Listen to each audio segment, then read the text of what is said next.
रादौर से कांग्रेस विधायक विष्णुलाल सैनी ने दादूपुर नलवी नहर बंद करने को लेकर बीजेपी पर जमकर सियासी निशाना साधा है। उन्होंने कहा कि दादूपुर नलवी नहर को बीजेपी ने डी नोटिफाई करने का काम किया है। हमारी सरकार आते ही इसे दोबारा से चलाया जाएगा। उन्होंने बीजेपी को नसीहत देते हुए कहा कि नहरें खोदी जाती हैं, बंद नहीं की जाती।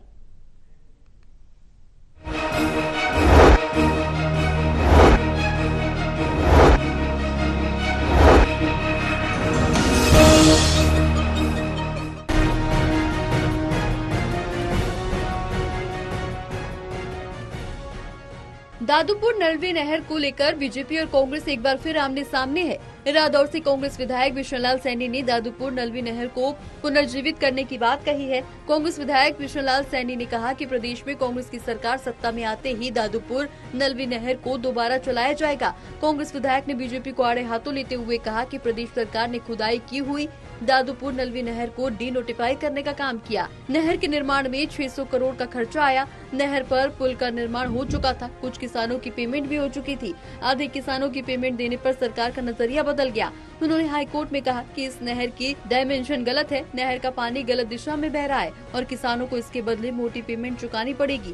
कांग्रेस विधायक ने कहा कि इस सरकार ने बहाने बनाकर नहर को बंद करने का काम किया। उन्होंने बीजेपी को नसीहत देते हुए कहा कि नहरें खोदी जाती हैं, बंद नहीं की जाती।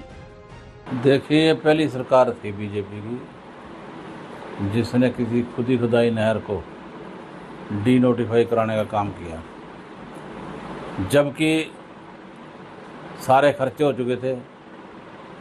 नहर को खोदा जा चुका था। जहाँ जहाँ भी पुड़िया लगनी थी पुड़िया लगाई गई। जहाँ पुल लगना था पुल लगाया गया। लगभग 600 करोड़ से भी ज़्यादा इसके ऊपर खर्चा आ गया था। और जब किसानों को पेमेंट की बात आई, कुछ पेमेंट तो किसानों की हो गई थी, कुछ पेमेंट जब किसानों को लगा कि कम है तो वो हाई कोर्ट में चले गए। हाई कोर्ट के जज ने फैसला दे दिया। विधायक विष्णुलाल सैनी रादौर में यमुना नदी के तटबंधों को पक्का करने के काम से काफी नाखुश नजर आए। उन्होंने कहा कि प्रशासन आधी अधूरी तैयारी के साथ तटबंधों को पक्का कर रही है। अभी तक आधा काम भी नहीं हुआ है और मानसून शुरू हो गया। ऐसे में आने वाले दिनों में न तो काम पूरा होगा और काम में अड़चने भी बहुत आएंगी। जो काम होना चाहिए था उस प्रकार से नहीं होया और आधा अधूरा पड़ा है। बरसात दोबारा फिर टाइम आ गया बरसात का।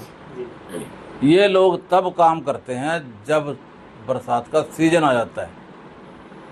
फिर ना तो वहाँ पत्थर के ट्रक पहुँच पाते हैं, ना ही कोई मटेरियल पहुँच पाता है। छोटे छोटे पत्थर इन्होंने वाक़ई में लगा दिए जो कि वहाँ रुकेंगे नहीं। इसी प्रकार से उनेड़ी की जो ज़मीन है, पंचायती ज़मीन है, उसके अंदर भी बड़ा भारी कटाव हुआ। वहाँ भी लगाए जाने थे स्टड। इन्होंने स्टड क्या लगाने थे, जो पहले सरकारों के दौरान जो स्टड लगे हुए थे, ठोकरें जिनको बोलते हैं, वो भी ठेकेदारों ने उखाड़ करके वहाँ के पत्थर बेचने का काम किया।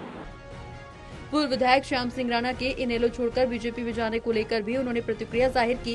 कांग्रेस विधायक ने कहा कि इनेलो अपना वजूद धीरे धीरे खत्म करती जा रही है। अगर उनकी रादौर से टिकट को लेकर कोई बात हुई है तो वो बेहतर जानते हैं। टोटल टीवी के लिए राहुल सहजवानी की रिपोर्ट।